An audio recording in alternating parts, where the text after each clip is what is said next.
कि जिस किसी बच्चे के माता पिता के पास मुख्यमंत्री मंत्री या किसी अधिकारी अधिकारी की सिफारिश है, तो उनके लिए तो सीटें भी बढ़ जाएंगी, उनके एडमिशन भी हो जाएंगे। जो किसान मजदूर का बच्चा है वो इसी प्रकार भटकता फिरे।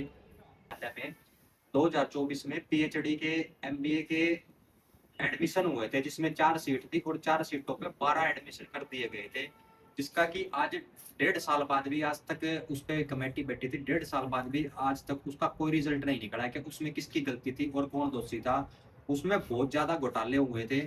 उसमें बीसी की सीट को कन्वर्ट कर दिया गया था, गलत तरीके से पेपर दिलवाए गए थे।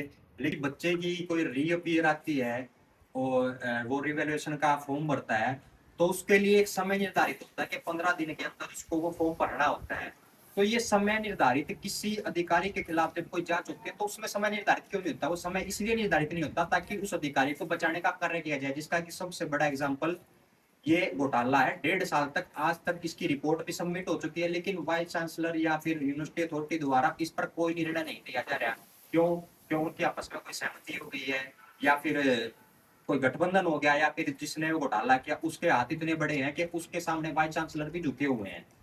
उस पर एक जो सिस्टम बना हुआ है कि प्रशासन अपने आप को बचाने के लिए आज तक उसको कोई रिजल्ट नहीं दे रहा है। कमेटी पे कमेटी बना के, कमेटी पे कमेटी बना के उसका कोई रिजल्ट नहीं दिया गया है। यूजीसी और हायर एजुकेशन से भी इसका पहले भी नोटिफिकेशन आ चुका और उन्होंने भी इस प्रतिक्रिया के ऊपर जांच मांगी थी, लेकिन यहाँ से कहते हैं भी सरकार बिन पर्ची की है, मतलब उस दौरान भी ये चीजें हो रही हैं।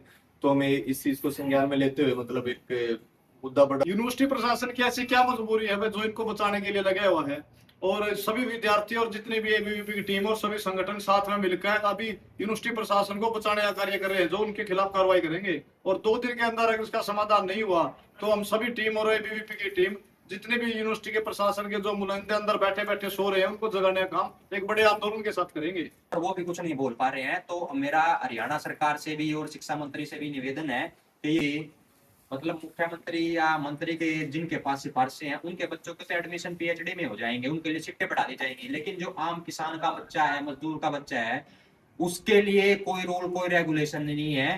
तो